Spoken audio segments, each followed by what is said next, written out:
Rancho Valley. This is KIDY, Fox, San Angelo.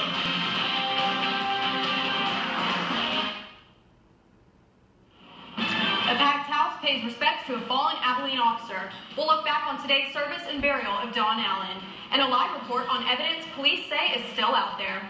Allen, not the only law officer remembered this day. We'll look back on today's burial of a Harris County deputy. Fox News First for your Friday starts right now. Live from historic downtown San Angelo, this is KIDY Fox News First at 6.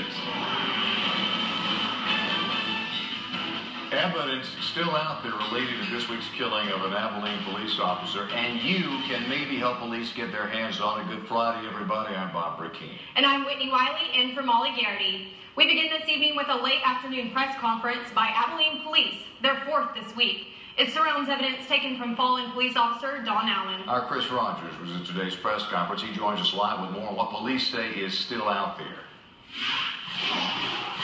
That's right. About an hour and a half ago, police held a press conference to issue an urgent plea to the press and the public to assist them in finding some stolen items that were taken from Officer Allen's home on the night of his homicide.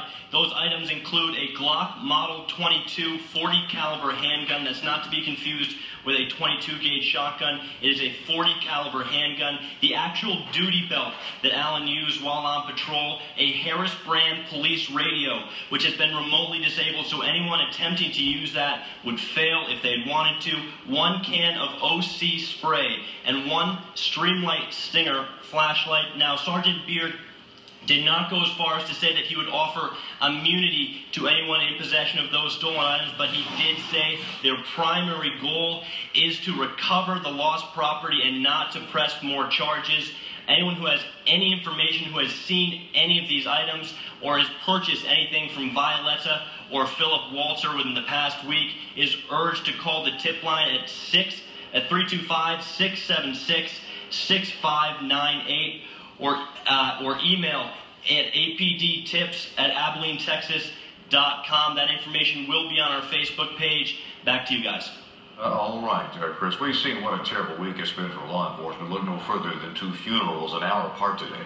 Abilene policeman Don Allen was murdered in his own home. His body discovered Monday night.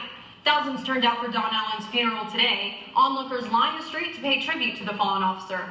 Representatives from police departments around the state were also there in support of Allen. The burial was capped off with full military-style honors. The funeral was more than mourning the loss of Officer Allen, but also a celebration of his accomplishments. Back in May, Allen and another officer responded to a call in which he was able to revive a lifeless 15-year-old girl. The girl, Marlene Mercer, survived the ordeal and is now forever grateful for Allen's heroics. She joined Chief Standridge in presenting the plaque to Allen's mother. On behalf of Marlene Mercer, I'm going to proudly present the Life-Saving Award to Officer Don Allen's mother, Pam.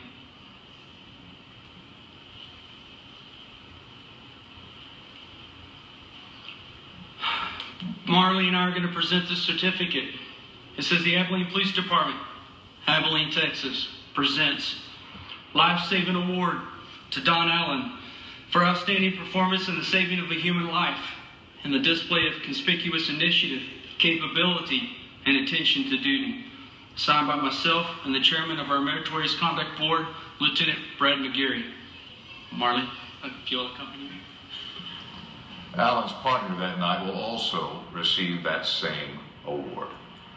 Now, a movement to honor all fallen police officers called for by Governor Abbott.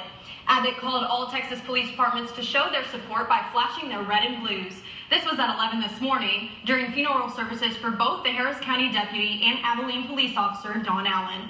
Law enforcement